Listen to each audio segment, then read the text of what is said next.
Hello guys, welcome back to channel iTech world एकेटिव। आज की वीडियो में अपने ऊप्स विद जावा का लेक्चर नंबर 5 स्टार्ट करेंगे।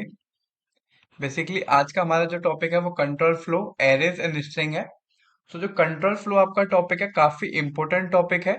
7 मार्क्स में इसके आने के चांसेस है, या तो आपका ऑपरेटर्स पे क्वेश्चन आएगा। अगर ऑपरेटर्स पे 7 मार्क्स में क्वेश्चन नहीं आएगा तो कंट्रोल फ्लो पर डेफिनेट एक क्वेश्चन लॉन्ग में जरूर आएगा। कंट्रोल फ्लो क्या होते हैं उससे पहले हम जावा की बात कर लेते हैं। जावा में हम कोई भी कोड लिखते हैं तो जावा कंपाइलर उस कोड को टॉप टू बॉटम यानी फर्स्ट लाइन से लेकर के बॉटम लाइन तक ऐसे कंपाइल करता है।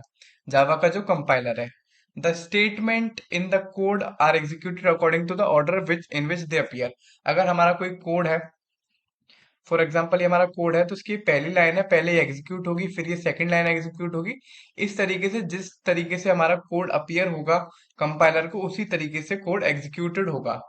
But however, Java provides statement that can be used to control the flow of Java code। लेकिन Java कुछ ऐसी statements को provide करता है जिससे कि हम अपने कोड के फ्लो को, यानी 1 2 3 ऐसे ना जा करके 1 से डायरेक्ट 3 पर भी जंप कर सकते हैं। इस फ्लो को यानी नियंत्रण को हमें प्रदान करता है, एक तरह से कंट्रोल प्रोवाइड करता है किसी भी कोड के फ्लो को।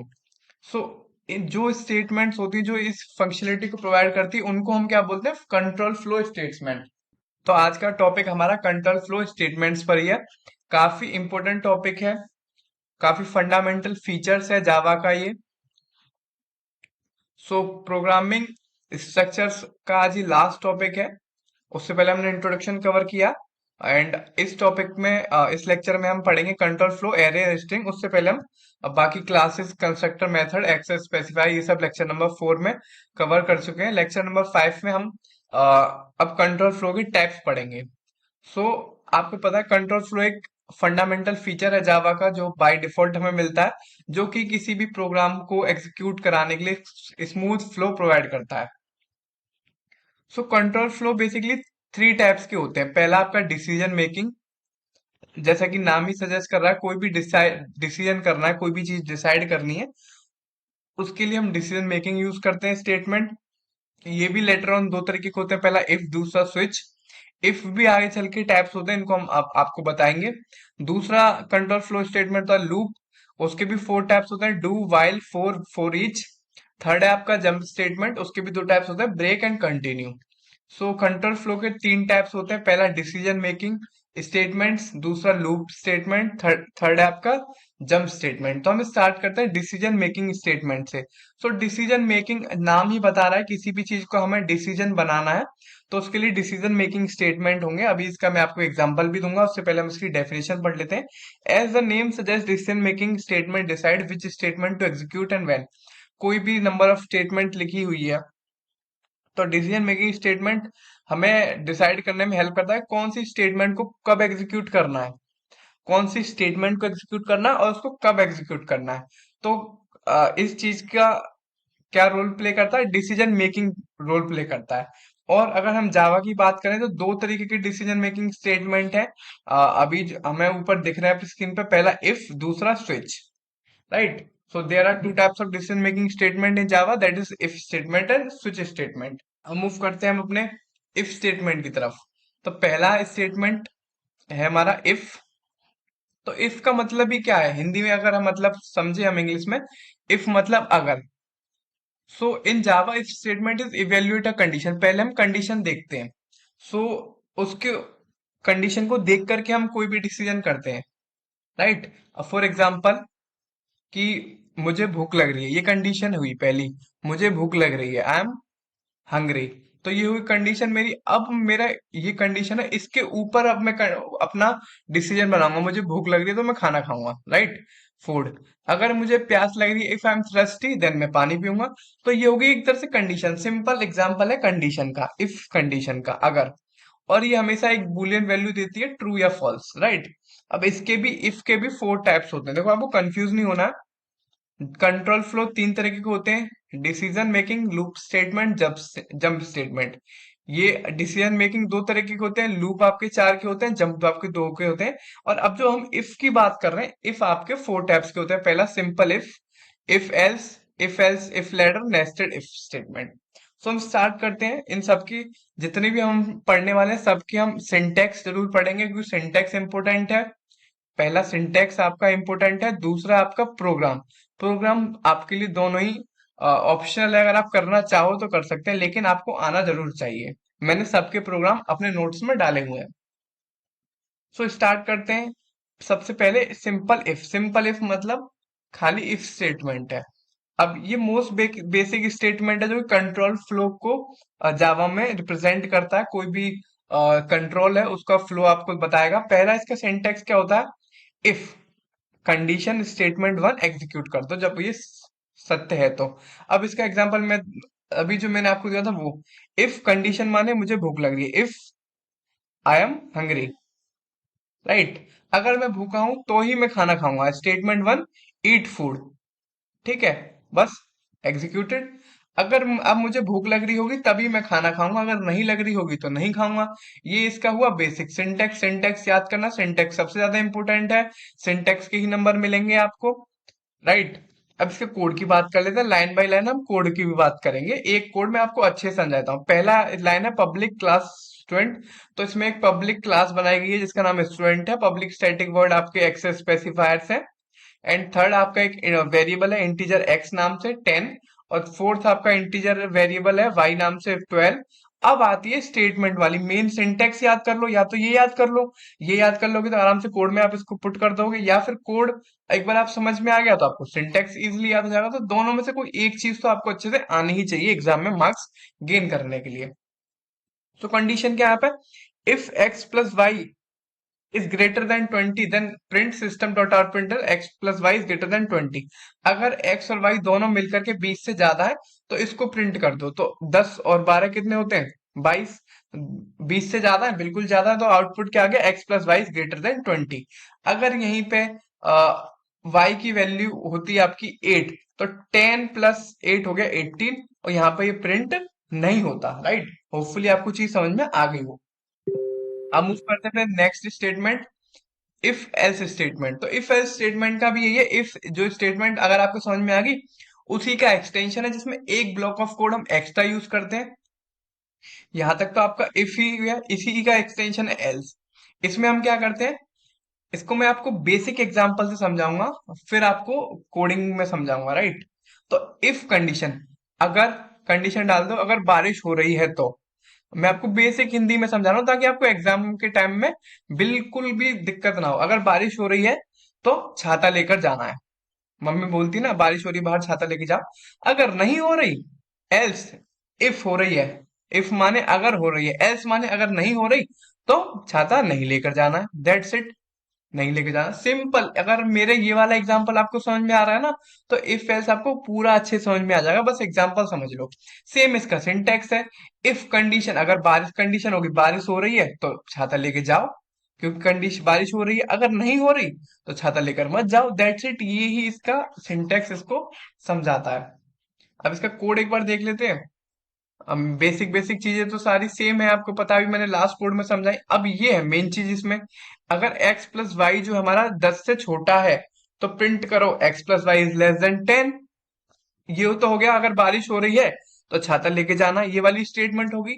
अगर बारिश नहीं हो रही, एल्स अगर 10 से छोटा नहीं है, तो प्रिंट कर दो x plus y is greater than 20। That's it. Hopefully आपको चीज समझ में आ रही होगी। तो अब बताओ आप इसका आउटपुट क्या होगा। भाई 10 प्लस 12 करा 22 आया, और इसमें यह है कि 10 से छोटा है तो ही प्रिंट करो, बारिश हो रही है तो प्रिंट करो, बारिश नहीं हो रही तो क्या प्रिंट करना, x plus y is greater than 20। तो आउटपुट अब हमारा क्या आ गया, x plus y is greater than 20। तो होपफुली आपको ये भी समझ में आएगा। थर्ड अब मूव करते हैं, इफ एल्स इफ लेटर। तो ये भी इफ एल्स इफ जैसा ही है, बस इसमें एक लेटर बन गई है। लेटर मतलब एक के ऊपर एक चीज रख दी गई है। तो इसमें क्या है, मल्टीपल एल्स इफ स्टेटमेंट है जो हमने ये पढ़ी, इसी का मल्टीपल है। अब ये भी कह सकते हैं कि इस तरह से इफ एल्स का चेन स्टेटमेंट है, ठीक है, बस इतना आप समझ लो आप, ये आपके लिए मोर देन इनफ है। अब बात करते हैं इफ एल्स इफ लेटर की सिंटेक्स की। तो सेम जो हमने पढ़ा वो ही है, बस इसका एक जैसे उसमें हमने इफ पढ़ा, फिर इफ एल्स पढ़ा, इसमें हम क्या पढ़ेंगे, इफ एल्स फिर एक और एल्स लग गया है इसमें, दैट्स इट। एक तरह से लेटर बन गई है। सिंटेक्स देखो, अगर कंडीशन ये ट्रू है तो स्टेटमेंट वन को हमें एग्जीक्यूट करना है, अगर ये नहीं है तो स्टेटमेंट टू को एग्जीक्यूट करना है, और ये भी नहीं है, स्टेटमेंट टू। राइट, ये इसका सिंटेक्स है। सिमिलरली ये इसका प्रोग्राम है। अब मैं प्रोग्राम इसको समझा देता हूँ, आपको सिंटेक्स अच्छे से समझ में आ जाएगा। कोई भी एक चीज आप अच्छे से समझ लो, आपका काम मोर देन इनफ हो जाएगा, ठीक है। तो सिंपल इसमें हमने एक स्ट्रिंग डिक्लेयर करी है, सिटी जिसका नाम है दिल्ली। अगर अब इसमें इफ, पहला इफ, सिटी का नाम मेरठ है तो मेरठ प्रिंट करो, लेकिन सिटी का नाम तो हमने दिल्ली पहले ही डिक्लेयर कर दिया ना, तो ये रॉन्ग हो गया। अब एल्स इफ देखो, सिटी का नाम नोएडा है, नहीं भैया नोएडा भी नहीं है, तो ये भी स्टेटमेंट एग्जीक्यूट नहीं होगी। अब इफ वाली नहीं हुई, एल्स इफ वाली नहीं हुई, तो अब बची एल्स वाली, चेक कर लो। ठीक है, तो लेटर है ना, तो एल्स इफ, एक और एल्स इफ लगाओ, सिटी आगरा, आगरा भी नहीं है। अब बची एल्स वाली, तो एल्स में क्या है, अब जब भैया ना मेरठ है ना नोएडा है ना आगरा है, तो बची कौन सी, जो हमने system dot out printer city को डिक्लेयर किया था, हमने सिटी को डिक्लेयर किया था दिल्ली। तो होपफुली इसका आउटपुट क्या आएगा, आप अभी तक अपने माइंड में समझ गए होंगे क्या आना चाहिए, क्या बचा। और मैं आपको दिखा देता हूँ, आउटपुट है इसका दिल्ली। अब बात करते हैं नेस्टेड इफ स्टेटमेंट की। सो फोर्थ टाइप है इफ स्टेटमेंट का। In nested if statement, the if statement can contain a if और if else statement inside another if और एल्स इफ स्टेटमेंट। तो इसमें क्या है, एक इफ के अंदर हम एक और इफ को, दो कंडीशन अगर ये है तो ये देख लो, अगर आपने खाना खाया है तो अच्छी बात है, अगर आप खाना खा चुके हो तो और अच्छी बात है। तो सिंपल इस तरह से आप समझ सकते हैं, ये इसका सिंटेक्स है। If condition one is true then execute statement one, if condition two is true then execute statement two, else आप स्टेटमेंट टू को ही एग्जीक्यूट कर दीजिए। सिमिलरली इसका कोड है, इसको आपको खुद से एक बार देखना है और फिर इसको ड्राई रन करना है। ड्राई रन मतलब जो अभी हम ड्राई रन कर रहे हैं, एक एक लाइन को अपने दिमाग में चला करके देख रहे हैं बिना कंपाइलर के, वो इसका ड्राई रन है। अगर आप इंटरेस्टेड हैं तो ऑनलाइन कंपाइलर में भी इस कोड को चला करके देख सकते हैं। अब मूव करते हैं हम स्विच स्टेटमेंट की तरफ। तो देखो, हम डिसीजन मेकिंग में इफ पढ़ लिया, अब पढ़ते हैं स्विच। स्विच का काम क्या है भाई, अपने घर में आप पंखा वंखा चलाते हो ना, बस वो ही पंखा है, स्विच को ऑन कर दिया तो स्टेटमेंट चलेगी, ऑफ कर दिया तो स्टेटमेंट बंद हो जाएगी, दैट्स इट। अब इसकी डेफिनेशन पढ़ लो। In Java switch statement are similar to if else if statement. अभी जो हमने पढ़ा ना, इफ एल्स इफ, ये वाली स्टेटमेंट इसी की तरह इसका काम है, बट इसमें मल्टीपल ब्लॉक्स होते हैं, किसके, कोड के। अब आप कहोगे मल्टीपल ब्लॉक्स तो उसमें भी थे, लेकिन इसमें जो मल्टीपल ब्लॉक्स होगा उसका नाम हो जाएगा केस, बस इतना इसमें डिफरेंस है। मेन पॉइंट इसमें क्या है, केसेस।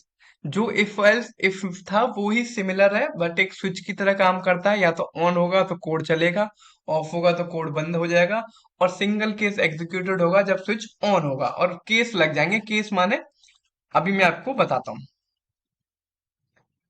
तो इसके कुछ रूल्स हैं, वो आप देख लो। केस वेरिएबल हो सकता है कोई इंट हो, शॉर्ट हो, बाइट कैरेक्टर हो। केसेस हमारे होते हैं डुप्लीकेट नहीं हो सकते। मतलब जैसे कि अगर मुझे भूख लग रही है तो मैं खाना खाऊंगा, और मैंने दूसरा केस भी बना दिया, भूख लग रही है तो खाना खाऊंगा। तो कोड को हमें डबल डबल क्यों लिखना भाई, एक केस एक बार लिख दिया, बात खत्म। ठीक। अब अगर केस का कोई मैच नहीं हो रहा तो एक डिफॉल्ट स्टेटमेंट एग्जीक्यूट होगी। और ब्रेक स्टेटमेंट इसमें यूज होता है। ब्रेक का मतलब क्या होता है, जब हमारी कंडीशन सेटिस्फाई हो गई।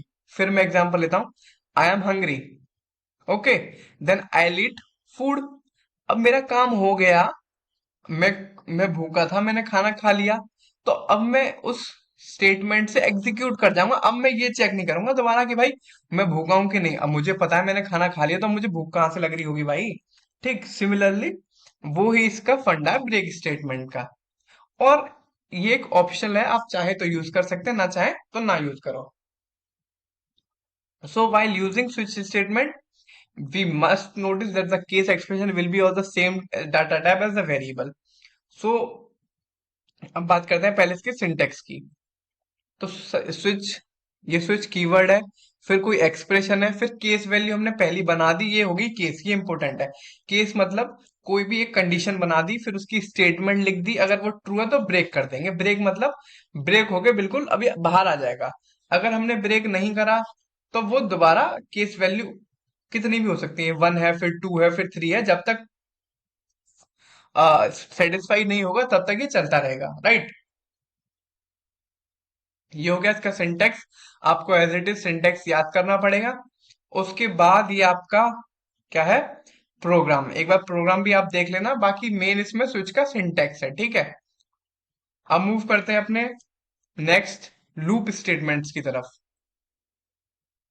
सो अभी तक हमने डिसीजन मेकिंग पढ़ लिया। डिसीजन मेकिंग में इफ स्टेटमेंट पढ़ ली, इफ के 4 टाइप्स पढ़ लिए, स्विच स्टेटमेंट पढ़ लिया, सिंटेक्स देख लिया, प्रोग्राम देख लिया। अब हम बात करेंगे लूप स्टेटमेंट की। सो लूप स्टेटमेंट बेसिकली क्या होता है, लूप का मतलब ही होता है जैसे हम चल रहे हैं, ये आपका एक तरह से लूप हुआ। Repetition of the something is called loop. अब in programming sometimes we need to execute the block of code repeatedly the same condition evaluate to be true. हमें कई बार क्या होता है, प्रोग्राम में कोई ऐसी कंडीशन लिखनी होती है जो 10 बार 1000 बार लिखनी पड़ती है। तो हम उस कंडीशन को 1000 बार ना लिख करके लूप का यूज करते हैं। वो क्या करती है, एक सेट ऑफ इंस्ट्रक्शंस क्रिएट करती है जो कि रिपीटेड ऑर्डर में काम करते हैं, राइट। फॉर एग्जाम्पल मैं बताऊं आपको कि हमें हेलो वर्ल्ड प्रिंट कराना है, ठीक है। हेलो वर्ल्ड प्रिंट हो गया। अब ये system dot out println से हो जाता है प्रिंट, ठीक है। ये एक बार करना है, 3 बार करना है, 2 बार करना है, 4 बार करना है, तो हम कोड लिख देंगे। अब ये हेलो वर्ल्ड हमें 1000 बार प्रिंट करना है, तो हम 1000 लाइन का कोड थोड़ी ना लिखेंगे। इसको कोड को ऑप्टिमाइज करने के लिए हम लूप स्टेटमेंट्स का यूज करते हैं, राइट। और in Java we have basically 3 type of loop जो कि सिमिलरली एग्जीक्यूट करते हैं। एक बार किसी एक का फ्लो चार्ट याद कर लो, तीनों में वो आपका काम आएगा। इसमें मेन जो है आपका फ्लो चार्ट, सिंटैक्स और प्रोग्राम है, ठीक। प्रोग्राम या फ्लो चार्ट में से कोई एक, प्रोग्राम और सिंटैक्स में से कोई एक चीज आप अच्छे से कर लेना। तो पहले बात करते हैं, 3 लूप्स होते हैं इसके, फोर वाइल डू वाइल। तो पहले बात करते हैं फोर की। तो फोर में क्या है, फोर का सिंटैक्स देखो सबसे पहले। फोर ये हो गया इसका डिक्लेरेशन।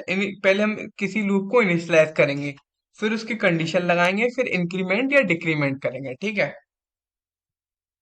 फिर हम ब्लॉक ऑफ स्टेटमेंट लिखेंगे, फिर कोड को हम बंद कर देंगे। अब हम सीधे आते हैं इसके प्रोग्राम में। एक प्रोग्राम में आपको अच्छे से सबका समझाता हूँ। तो इसका मैं आपको समझाता हूँ। सबसे पहले पहली पब्लिक क्लास कैलकुलेशन, दूसरी पब्लिक स्टैटिक वॉइड मेन, ये मैं आपको बता चुका हूँ।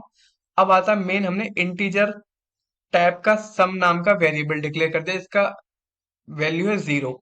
अब फोर है आपकी, फोर मतलब फोर लूप्स का कीवर्ड है। अब इंटीजर की वैल्यू 1 है, जे से हमने डिक्लेयर किया है इंटीजर वेरिएबल जिसकी वैल्यू 1 है। और जे जो है वो लेस देन हो गया या इक्वल टू का 10 के, और जे प्लस प्लस यानी इंक्रीमेंट होगा। पहले जे 1 है, देखो ये वाला जे मैं आपको दिखाता हूँ।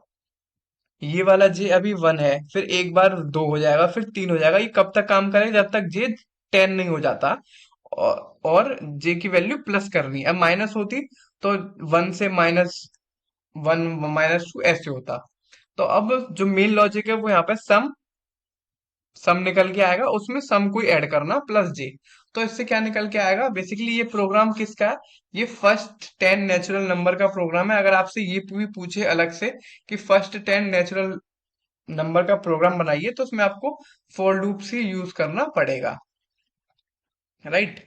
तो फर्स्ट 10 नेचुरल नंबर आपको पता ही है कौन कौन से होते हैं, 1 2 3 4 अप टू 10, ये आपके नेचुरल नंबर होते हैं।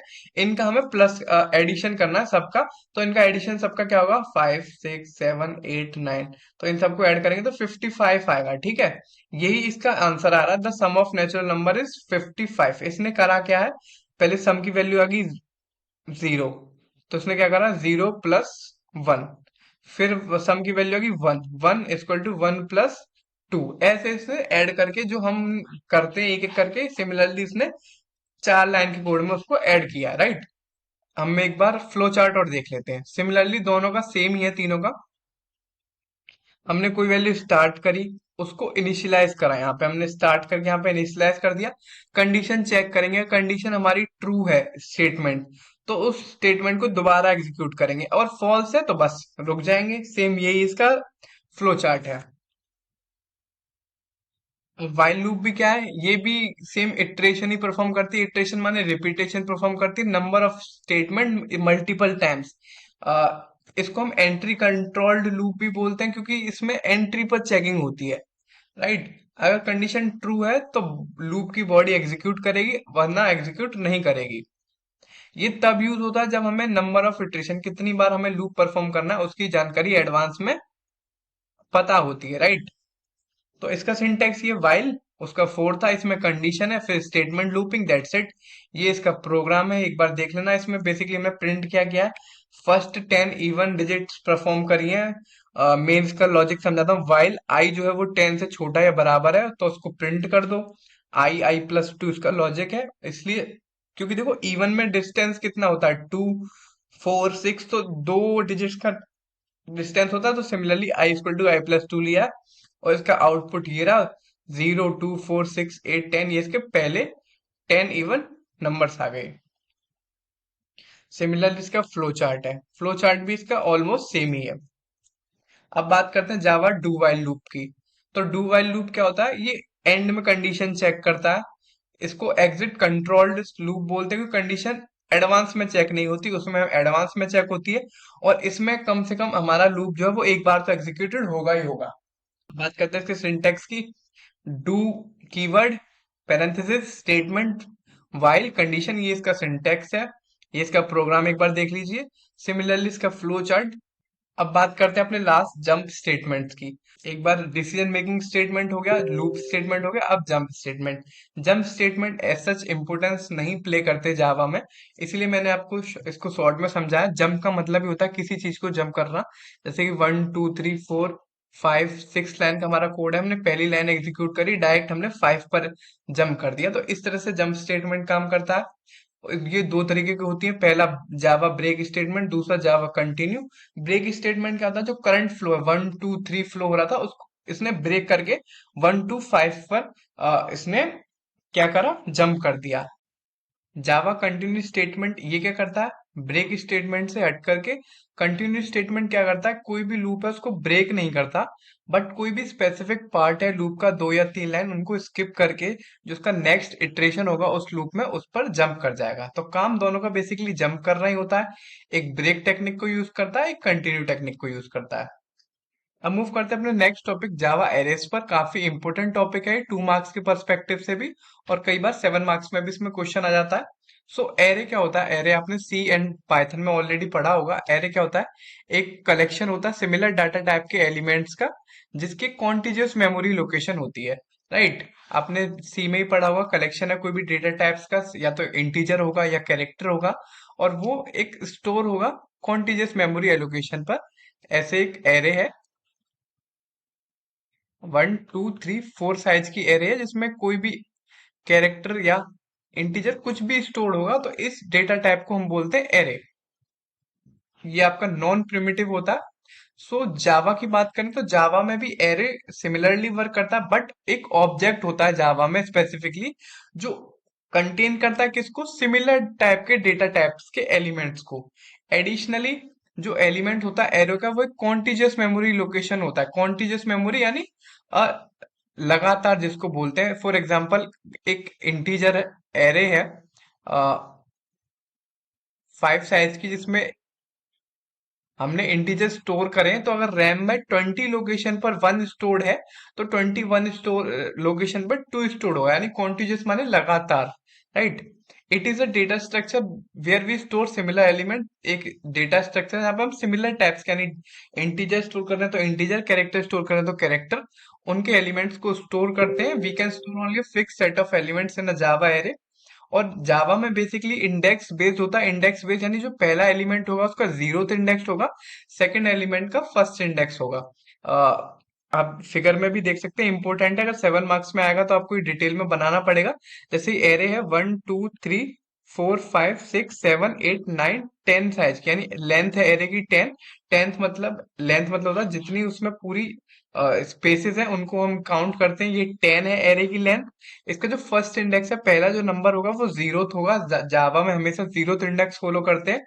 और जो 8th पे होगा, ये एलिमेंट ये है ये, और ये जो 1 2 3 है इंडिसेस इनको बोलते हैं, राइट। तो इसको आप अच्छे से ध्यान से याद कर लीजिएगा। फिगर भी काफी इंपॉर्टेंट है। और C++ में जैसे हम साइज ऑफ ऑपरेटर से इसके लेंथ निकालते हैं, लेकिन हम जावा में क्या कर सकते हैं, कोई भी एरे है जिसका नाम फॉर एग्जांपल ऋतिक है, तो ऋतिक डॉट लेंथ करके मैं इसकी लेंथ निकाल सकता हूँ। लेंथ क्या होता है, पूरी एरे में कितने स्पेसेस है वो लेंथ को जस्टिफाई करता है, राइट। तो जावा एरे में 2 मार्क्स में इनफ है। अगर 7 में आएगा तो आपको उसके टैब्स भी लिखने पड़ेंगे। दो तरीके के टैब्स होते हैं, single dimensional, multi dimensional. Basically जो आपने सी में पढ़े थे सेम वही वर्किंग है। अगर हमें इसे डिक्लेयर करना है तो 3 तरीके होते हैं। पहला, डेटा टाइप लिखो, फिर एरे का साइन बनाओ, फिर एरे का नाम लिख दो। या फिर दूसरा, डेटा टाइप लिखो, स्पेस दो, एरे का साइन बनाओ, फिर एरे का नाम लिख दो।